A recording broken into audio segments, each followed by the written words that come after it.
Deixa eu ficar aqui nesse cantinho, porque tem uma luz aqui, gente. Boa tarde.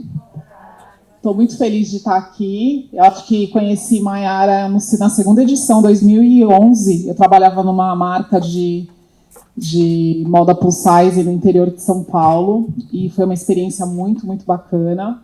E aí eu vim trocar um pouquinho com vocês aqui sobre como criar uma coleção de moda autoral plus size. Claro que não vai dar para falar, né, na íntegra sobre isso, mas fazer algumas reflexões do que a gente pode pensar para poder melhorar um pouquinho a qualidade dos produtos que vêm sendo desenvolvidos dentro desse segmento, né? Então a gente vê o quê? Naquela época, quando eu comecei a trabalhar com plus size, foi em 2006, mais ou menos, 2007, eram pouquíssimas marcas que desenvolviam produtos olhando para esse corpo, né? E hoje a gente vê o quê? Muitas coisas sendo desenvolvidas, mas a gente entende que ainda é um caminho muito grande a ser percorrido, né, dentro desse processo.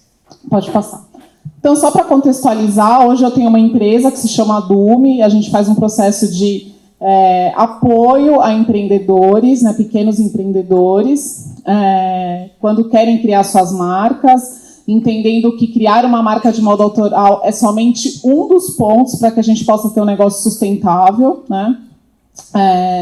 Eu também sou professora desde 2002, hoje eu estou atuando na Faculdade de Santa Marcelina e sou professora na pós-graduação do SENAC e trabalho com moda, criatividade, produto, comunicação e marketing, tá? Depois vocês podem acessar lá o Instagram da Dume, tem bastante coisa e a gente pode ir trocando também.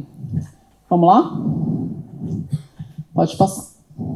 Então, eu sempre gosto, né, como toda professora gosta que a gente comece contextualizando algumas informações. O que eu acho legal, quem viu o desfile anterior já vai fazer alguma conexão com as coisas que eu vou falar agora, né?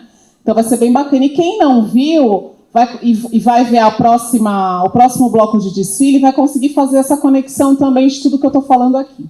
Então vamos lá. Uma coleção é um conjunto de roupas, acessórios ou produtos concebido, fabricado para venda, né, aos lojistas ou vendido diretamente aos clientes. Então quando a gente fala aqui desse um conjunto, né, esse conjunto de peças que pode ser inspirado pela tendência, que eu acho que é uma coisa muito válida hoje ainda a gente trabalhar olhando para a tendência, porque a tendência ela é norteadora comercial de como que a gente segue um processo dentro da moda. A gente tem uma cadeia produtiva gigante, né, a cadeia produtiva da moda ela é muito grande, ela começa lá na matéria-prima, vai até o varejo, então não tem como a gente não falar de tendência. Mas a gente usa a construção de uma coleção autoral nesse processo também, né, de apoio, utilizando a tendência e esse consumo autoral. Então aqui a gente fala o quê? Que essa coleção é uma série de peças ou looks que são apresentados de diferentes formas da passarela à internet. Foi o que a gente acabou de ver aqui, né? Então a gente viu aqui 4 desfiles, né? E nesses 4 desfiles a gente conseguiu ver coleções, né? Produtos que combinam, né? Algumas informações como silhuetas, cores, tecidos, formas, detalhes, e é isso que vai trazendo essa unidade. E aí a gente vai tentando entender dentro dessa unidade quais são as especificidades e particularidades que o designer cria para trazer autoralidade para a marca e para ele ser conhecido e referenciado por aquela informação.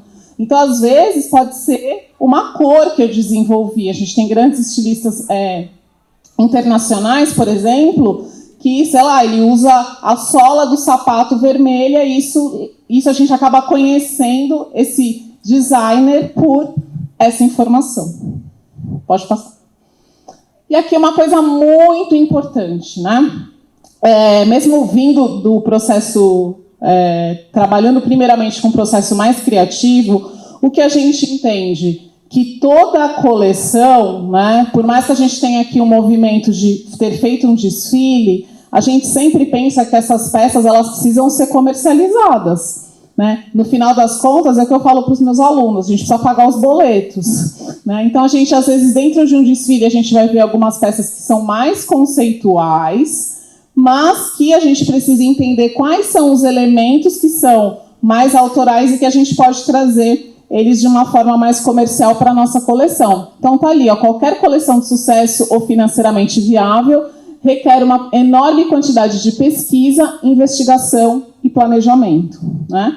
Então, eu acho que todo esse processo de entender quando que essa coleção chega, para quem que essa coleção é feita, né? Qual é o mercado que eu estou atuando. Então, a gente tem que pensar muito nesse processo de pesquisa, porque ele é muito dinâmico, muito orgânico, e o mercado de moda é frenético, ele muda o tempo inteiro. Então, a gente precisa estar extremamente atento.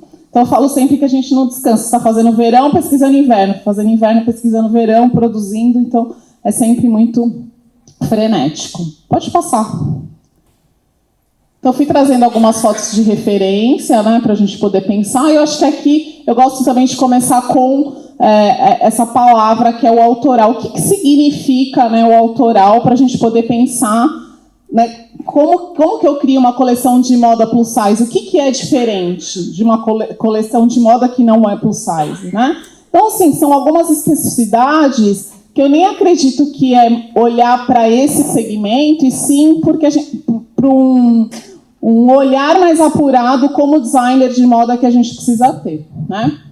Então, quando a gente fala de autoral, é entender aqui, ó, próprio do autor, da pessoa que compõe uma obra, né? Os exemplos são as criações autorais, relativo ao autor, às suas obras. O que é relativo ao autor? O que só você faz? O que só você entrega?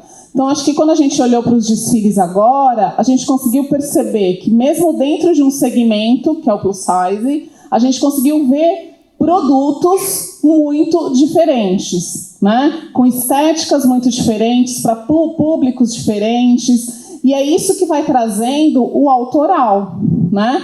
Então, eu sei que ali eu vou ter uma moda que está referenciando uma estética africana, ali tem uma moda mais romântica, ali uma moda que vai para o desfile do Mad Max ali como referência, que foi uma referência de conceito de coleção, mas que pode também trazer algum DNA para a marca, né? Então, eu gosto sempre de perguntar, nesse processo de desenvolvimento, o que é o seu diferencial, o que somente você entrega. Que pode não ser só relacionado ao produto, pode estar também relacionado com esse ecossistema da marca, né? Então, assim, o seu jeito de atender, o seu jeito de entregar o produto, né? A embalagem, todo, o logo, né? Todas essas informações da identidade visual e identidade verbal da marca, né? Quando a gente fala de tom de voz, vai fazer todo esse sentido também para a gente trazer a autoralidade para o nosso produto. Pode passar. E aí a gente tem aqui um outro conceito vindo do autoral, que é a moda autoral. Então, quando a gente também fala dentro desse ecossistema da moda, a gente entende a moda autoral como essa moda que é feita por pequenos produtores de menor escala, uma moda que olha para o território, né? Então, essa moda que está muito mais preocupada também com a sustentabilidade. Isso é uma coisa muito bacana que eu vi muitos novos talentos olhando para esse problema que a gente tem, né? Porque a gente não pode mais não pensar que a moda é uma das indústrias que mais poluem o meio ambiente, né? Então, o que a gente está fazendo para melhorar isso? Então, quando eu vejo essas marcas construindo produtos, olhando para essa questão sustentável, é muito legal. Então, lá, moda autoral, pequenos produtores que produzem localmente em pequena escala, de forma bastante artesanal, e estando totalmente envolvidos em todas as etapas por onde passa o produto, até chegar ao cliente final. Então, isso é o conceito de moda autoral, tá? Pode passar. E quando a gente fala do produto autoral, né, a gente está falando dessa atitude que a marca traz, né? E que não é fácil chegar nessa atitude. Precisa se pensar o que a marca quer, né? Como que é o tom de voz dessa marca, como que ela conversa com esse público, né? E aí a gente vai juntando um pouquinho de cada uma dessas coisas e aí a gente consegue ter, né, construir uma coleção dentro de uma marca que tem um significado, né? Então a gente fala que essa identidade, essa assinatura gráfica, né? Eu acho que na palestra anterior ela também trouxe um pouquinho disso, né? Que hoje a gente teve um processo histórico que olhava essa moda mais exclusiva, depois a gente vai na era lá da Revolução Industrial, a gente começa a produzir em massa, grandes quantidades, industrialização, e hoje a gente já começa a pensar nessa moda em pequena escala, com características muito específicas, que não é às vezes uma moda exclusiva, mas que a gente fala até hoje, muitos nos processos que eu venho fazendo de consultoria, dessa moda sob demanda, né? Eu tenho ali o meu DNA de marca, mas eu sempre vou produzir sob demanda, né? Então, acho que isso aqui também vale ressaltar como um caminho aqui do que eu preciso olhar que essas marcas têm feito. Pode passar. E aí, aqui, algumas coisinhas para a gente pensar nesse produto, né? Esse descompromisso com a tendência. E aí, eu gosto de falar de uma forma que também não seja leviana, né? Esse descompromisso com a tendência é entender que a tendência, sim, ela é importante por conta do que eu falei da própria cadeia produtiva, porém, né, a autoralidade, as características da minha marca são mais relevantes nesse momento, né? Então, aqui também dá voz à criatividade, onde eu crio elementos que tornam o meu produto único e com uma identidade, né? Eu priorizo a sustentabilidade, a ética e a responsabilidade social nos negócios. Isso também é uma coisa que eu acho muito importante hoje, né? Então, a gente entender quem está fazendo os nossos produtos, como que essas pessoas estão sendo pagas, né? Então, isso também é bem importante, né? Ela pode utilizar fatores aleatórios na composição das suas criações. Então, eu acho que quando a gente fala da moda autoral, eu sempre vejo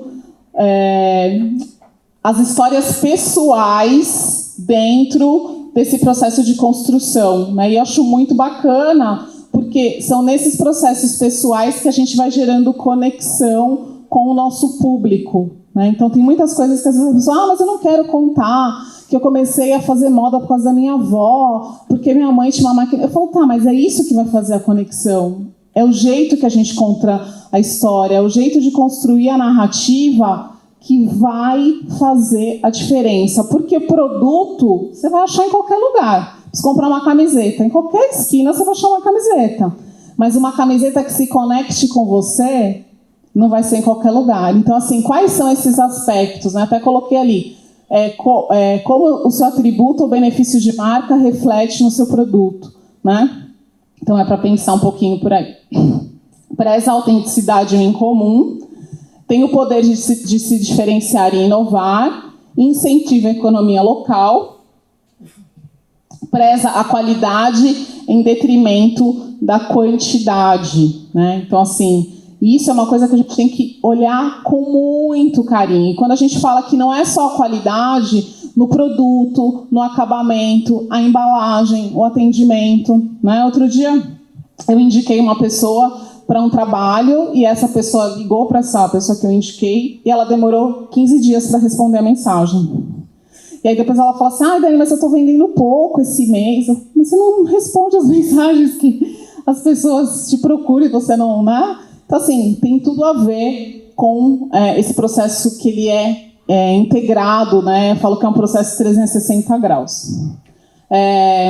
Opera com a ideia de coleções cápsula, isso também é bem bacana, né? Quando a gente tem marcas pequenas, a gente tem essa possibilidade de fazer as coleções cápsula, são coleções pequenas, com quantidade limitada, com uma narrativa muito interessante, que também se conecta tanto com você e com seu público, né?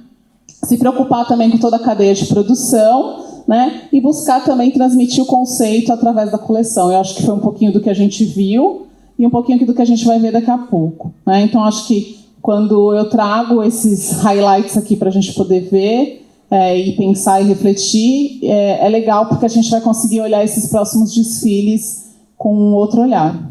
Pode passar. E aqui, né, eu gosto... por que a gente fala do plus size? Né? Assim, voltando lá no nosso tema de palestra, né? Como construir uma coleção de moda plus size. Né?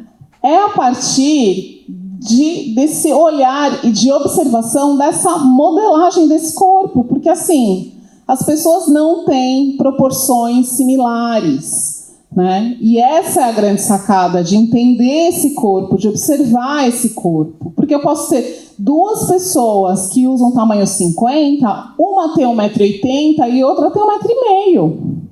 E não adianta querer fazer as peças caberem no mesmo lugar, né? Na mesma pessoa. Então não tem como. Então a grande sacada aqui, né, por isso que eu coloquei esse slide, porque a gente começa a ver que são mulheres que têm proporções muito diferentes. E essa é a grande... acho que a grande falta que tem no mercado é exatamente isso, né? Então, quando você vê uma camiseta, você fala, nossa, mas por que foi feita a ampliação dessa manga desse jeito, né? A proporção daqui tá ok, mas para aquele braço não entra no braço, né? E você fala, nossa, por que isso? Porque não teve um estudo harmônico desse corpo, tá? Pode passar. Aí aqui eu deixei só uma frase aqui para a gente poder refletir, né? O tamanho é uma construção e mudou ao longo do tempo, à medida que as ideias sobre o que constitui um corpo, né, tamanho grande, também evoluíram. Então eu acho que não dá para colocar também todos esses corpos dentro de uma caixinha, porque a gente vai continuar na mesma bolha na hora de pensar na construção dessa coleção, né? A gente tem que pensar nesse produto, olhando muito para esse público também que a gente quer atingir, né? Porque também talvez a gente não consiga atingir todos esses públicos, né? Porque eu vou ter, dentro desse segmento, especificidades diferentes. E aí o meu público vai me atender de acordo com as especificidades que me interessam. Eu até conheci uma marca esses tempos atrás, que ela faz calça. Vocês viram que eu sou um pouquinho alta, né, gente? Tem um probleminha de perna aqui. E eu sempre tive problema de comprar calça. Eu nunca consegui comprar uma calça que ficasse comprida. E aí, essa marca, ela faz calças em 3 comprimentos. Ela põe lá normal, acho que ela põe com comprido e extra comprido. Entendeu? E eu falei, nossa, é uma sacada bacana. Porque ela entendeu que existe, para essa mulher que é mais alta, essa questão, tem essa dor aí, e essa marca tá tendo sucesso porque ela conseguiu resolver uma questão. Pode passar. E aí, gente, quais são esses elementos estéticos, né, e de design que trazem autoralidade para a minha marca? Então, isso aqui vai ser bem legal para vocês observarem nos desfiles que vão vir agora, né? Deixa eu ver se eu estou com... até que eu estou com tempo, vai até dar para a gente conversar se vocês quiserem. Quais são esses elementos, né, estéticos e de design que vão trazer autoralidade? Então, a gente pode ter a cartela de cores, né? Então, acho que observar a cartela de cores, observar se ela é harmônica, né, a combinação, essas cores se repetindo também nos desfiles, isso é extremamente importante, né? Isso aparecendo às vezes no aviamento, né? Então, assim, esses detalhes, porque a moda ela é feita nos detalhes, né? Então, quando você pega uma peça, você vai olhar o forro, por exemplo. Se esse forro ele tá num tecido que é uma estampa, que é personalizada, na cor X que foi escolhida, enfim, né? Quais são as inspirações, né? Essas inspirações elas podem ter a ver tanto com a tendência, mas também podem ser inspirações ligadas à história do criador, né? Coisas que inspiram esse criador. Quais são esses elementos inspiracionais, né? Que podem ter a ver com a marca e a ver com a coleção, né? Depois aqui, por isso que eu coloquei em letras maiúsculas, né? Formas e modelagens, né? O estudo das formas, o estudo da modelagem dentro da criação de uma coleção plus size é a grande chave, né? Então, estudar a forma, estudar a modelagem é extremamente importante nesse processo, né? Depois aqui olhar para os detalhes, né?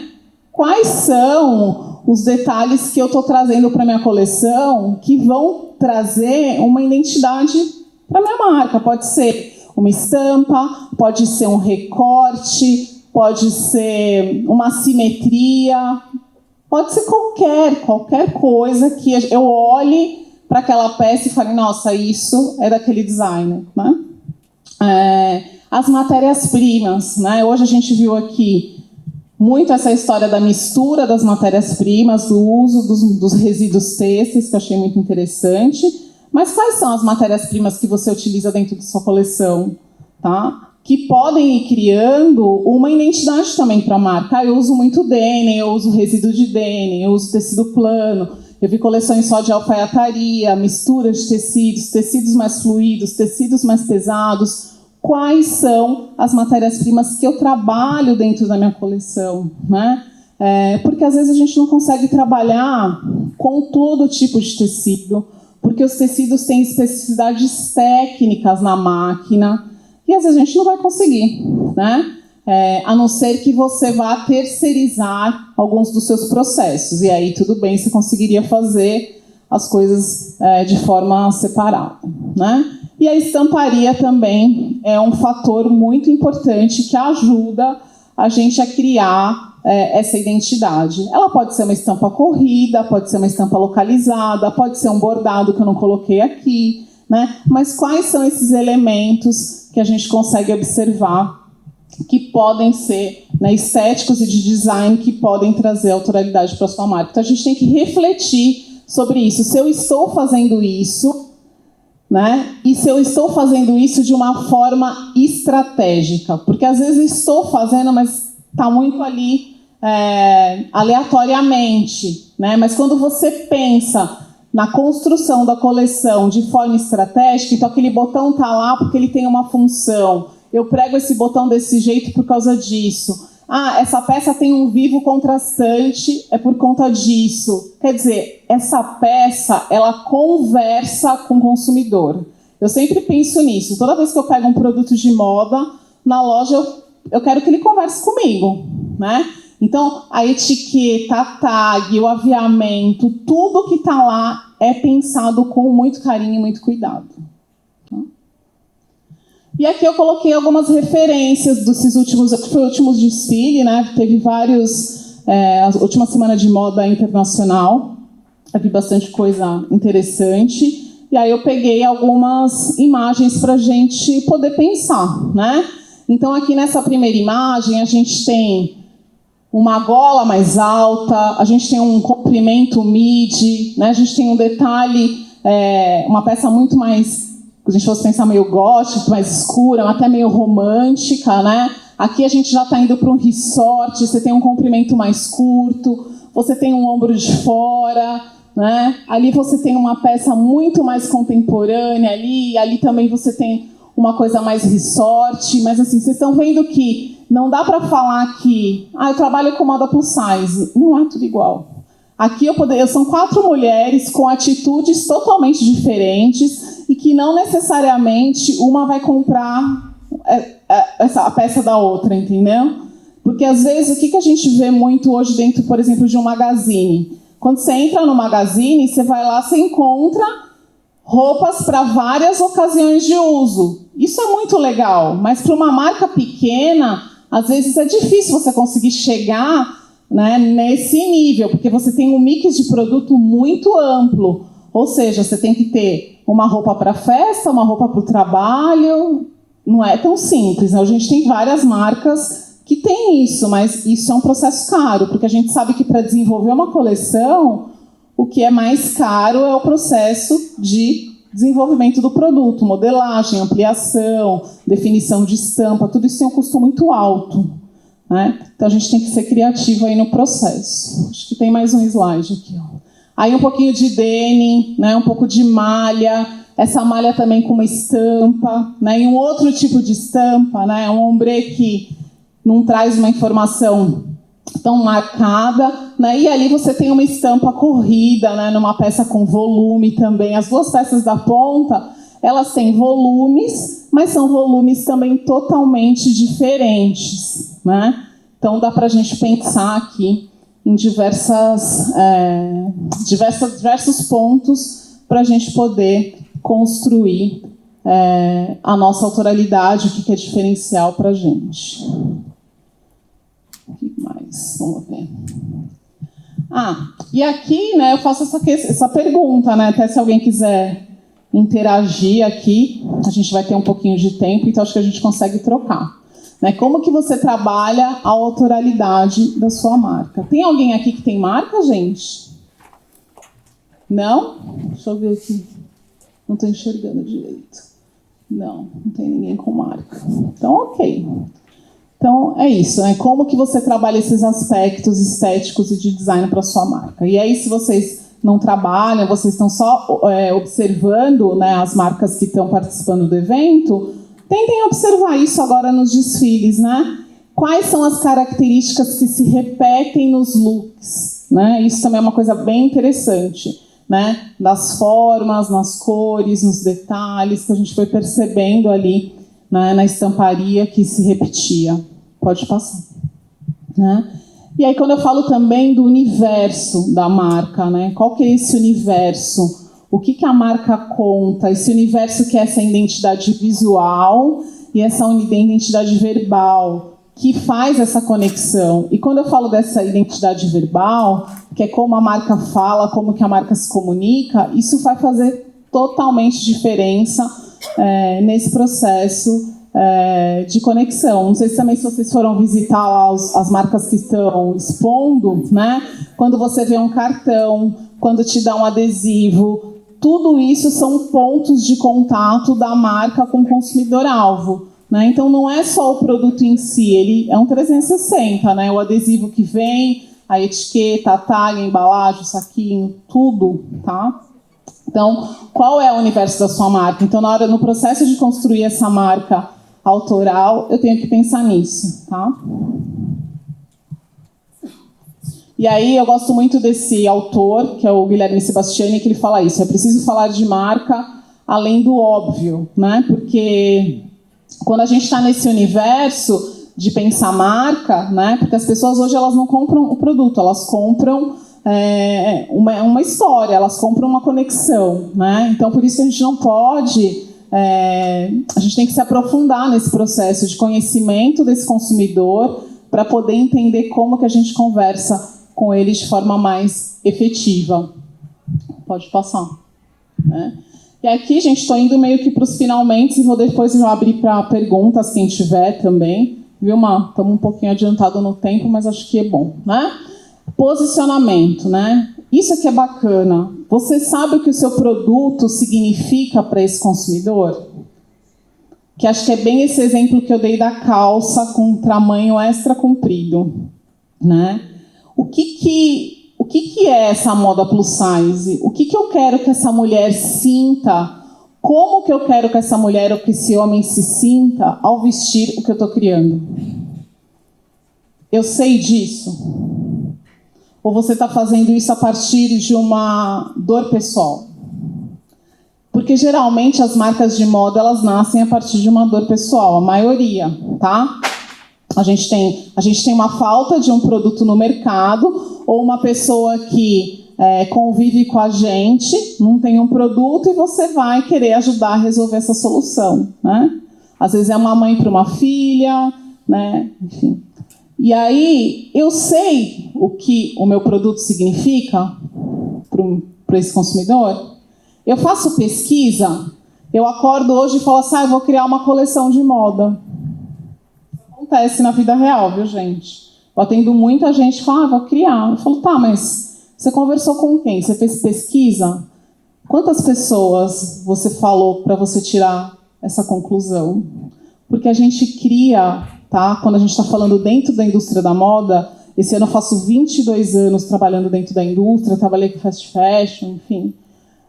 Você tem que ter pesquisa, gente. A gente não sai criando, não, tá? A gente está entendendo o mercado. Por isso que eu falei lá no começo, tenho que entender esse mercado, fazer pesquisa o tempo inteiro, né? Entender mercado, entender consumidor-alvo, conversar com as pessoas e aí criar a partir disso.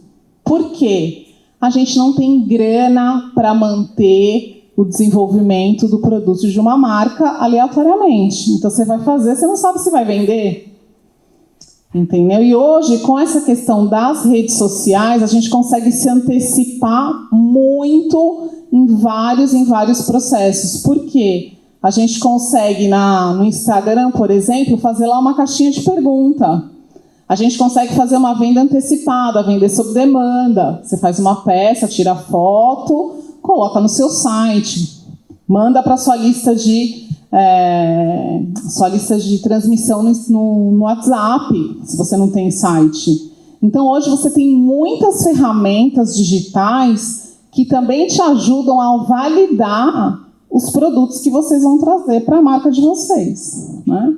Então, isso é um processo legal. E aí, quando eu falo de posicionamento, é isso, né? O que eu quero, né? O que significa, mas também como que eu comunico e como que eu entrego esse produto. E aí a gente vai fechando um 360 para essa marca, né? São várias coisinhas ali que a gente precisa fazer. E aí, quando a gente pergunta o que é posicionamento, aqui tem a definição, né, acadêmica para isso, que é a característica, o benefício ou a imagem-chave do que a marca representa para a mente coletiva ou do público geral, né? Então, por isso que eu pergunto se você sabe o que seu produto ou sua marca significa para o seu consumidor. Então, se você pensa em criar uma marca, pensa em criar um produto, ou se você compra um produto de alguma marca, começa a perceber isso. O que esse produto significa para mim, né? Porque hoje a gente começa a ter muito mais consumidores conscientes, né, em relação ao que a gente compra, não em relação só aos produtos de moda, mas em relação a produtos no geral. Tá bem? Acho que pode passar. E aqui, gente, esse é meu último slide, praticamente, assim, de conteúdo, mas acho que ele é muito importante, né? Porque ele fala da cadeia de suprimentos, né? Que quando eu vou criar uma coleção de moda, né, independente se ela é plus size ou não, o que a gente precisa é responder essas perguntinhas aqui, né? E aí, o que é ter o produto certo? Ter o produto certo é fazer aquele produto para um consumidor que, né, seja o meu consumidor-alvo, né? Então, eu tenho um consumidor-alvo validado. E eu só consigo validar um consumidor-alvo se eu fizer pesquisa. E a gente tem preguiça de fazer pesquisa, né? A gente acha que a gente incomoda fazendo pesquisa, a gente incomoda perguntando, mas a gente precisa fazer pesquisa, né? Então, por exemplo, essas marcas que estão aqui hoje, eu não sei se elas se atentaram a isso, mas eu estar num evento como esse e não fazer pesquisa é um grande problema. Deveria estar fazendo pesquisa, perguntando, anotando, porque o seu consumidor ele já vai te dar todos os insights sobre produtos que ele precisa, produtos que são necessários para ele, tá? O produto no lugar certo, tá? O pequeno empreendedor, acontece muito isso. Ele vai fazer um evento, ele vai participar de de um evento, sei lá, e aí ele fala assim, Dani, mas eu não vendi nada nesse evento. Eu falo, mas você perguntou quem são as pessoas que vão nesse evento, qual que é o fluxo? Não. Eu falei, então, isso pode acontecer mesmo, né? Então, quando a gente fala desse lugar certo, às vezes é entender claramente aonde eu estou vendendo. E aí eu estou falando de uma questão física, né? Vamos pensar que antes da pandemia, a maioria das marcas se imaginavam físicas. Depois da pandemia, a gente começou a ver muitas marcas que tinham lugares físicos fechar e só ficar no online. Falou, Dani, eu vou fechar meu ponto físico, eu estou vendendo 700% a mais no online. Eu aprendi a vender no online e vou ficar no online, né? Então, a gente começou a ver esse lugar aí também bem interessante. Com o preço certo, né? Falar de precificação é um grande tabu para criativos, mais necessário, né? Então, às vezes você tem um preço, ou você fala assim, mas eu estou começando minha marca agora, não posso colocar esse preço. E aí isso tem a ver com posicionamento, porque as pessoas estão comprando o seu produto, às vezes não por conta do preço, mas por conta da solução que você entrega. E se você não tem clareza e segurança dessa solução que você entrega como produto de moda, esquece. Aí vai ficar esse canibalismo mesmo. Vou abaixar meu preço porque fulano, porque beltrano. Ou você está copiando produtos de outras marcas. Então, né, então a gente está falando aqui para marcas de produto autoral, né? Então eu tenho que ter o preço certo, e o preço certo é entender o custo direto do meu produto, entender o meu custo operacional da minha marca, né, e ter a minha margem de lucro, né? E ter uma previsão também disso, porque eu vejo muita gente, vou abrir minha marca hoje, alugo stand, loja colaborativa, amanhã fecha tudo. Ou seja, tem que ter um planejamento, né, gente? Né? Qualidade certa. Quando a gente fala de qualidade certa, a gente precisa entender muito para quem a gente está fazendo. Então, vocês estão vendo que eu estou falando muito dessa questão do público-alvo, do perfil do consumidor. Porque qualidade é um termo subjetivo. O que é qualidade para mim não é qualidade para você. Então, às vezes eu vou falar que eu quero pôr um tecido tecnológico, que o cara não está entendendo nada. Porque não é uma necessidade. Então, quando a gente fala de qualidade, que está expressa na modelagem, no acabamento, no tecido que eu estou usando, tudo isso a gente precisa entender o que esse consumidor espera de qualidade, tá? Na hora certa. O que é esse na hora certa? Às vezes eu vou lá fazer minha coleção do Dia das Mães. Quando que eu vou começar a vender minha coleção do Dia das Mães? Gente, Dia das Mães é geralmente 10 de maio, alguma coisa assim, né? Então alguém chuta aí pra mim. Quando que eu ponho na loja? Ou na loja virtual? Quando que eu começaria a vender? Quantos dias antes? Alguém arrisca? Um mês. No mínimo, né, gente? No mínimo eu tenho que colocar esse negócio para vender um mês, porque eu tenho que tirar foto, comunicar, gerar desejo. Só que aí a pessoa vai lá, o negócio é dia 12 de maio, o negócio é dia 5 de maio e está na costureira. Perdeu a hora, perdeu o timing. Então imagina só, você fazer todo um processo criativo, pensar no produto para aquele público, mas não está na hora certa, né? Então isso também é uma questão, tá? E na quantidade certa, né? Quando a gente fala da quantidade certa, é importante porque às vezes a gente está com dinheiro curto para fazer aquela coleção. Faço muito, vou participar de um evento. Então, assim, o que é muito importante dentro dos nossos processos de moda é a gente documentar as coisas. Documentar a venda de produto, né? Quanto que eu vendo? Quais são as datas sazonais que eu vendo mais, que eu vendo menos? Qual mês que é bom, que não é? Então, quando eu estou começando, eu vou fazendo pouco para ir sentindo o mercado, tá? E depois você vai começando a usar os seus dados, tá? Os dados da própria marca, para você conseguir ter esse feeling, tá? Então, isso só vai muito com o tempo, com os anos e com essa observação mesmo do negócio. Eu conheço marca que tem 10 anos de marca e não observa, tá? Fala assim, nossa, eu fiz aqui a coleção do Dia das Mães, o ano passado vendeu triplo e agora eu devia ter feito mais, perdi, né? Uma coisa que eu venho observando, esse ano, 2024, 2020, 2023, a gente começou um movimento dentro do varejo de coleções de carnaval. Todas as marcas, pequenas e grandes, começaram a fazer coleção de carnaval. Esse ano de 2024, quem se ligou nisso em 2023 e fez, arrebentou de vender. Tá? Porque muitas marcas que nem tinham nada muito estético com carnaval foi lá e criou uma cápsula para carnaval. Falou, Dani, vendi, arrebentei. Tá? Vou conseguir dar uma segurada em um mês, tá? Do meu financeiro. Então, é essa sacada, né? Quando eu falo que é 360, porque não é só o criativo. A gente vai vendo também esse movimento do varejo, tá? E é isso, gente. Pode passar, acho que tem meus dados ali. Pode passar o último slide. Queria agradecer a presença de vocês, a escuta, né?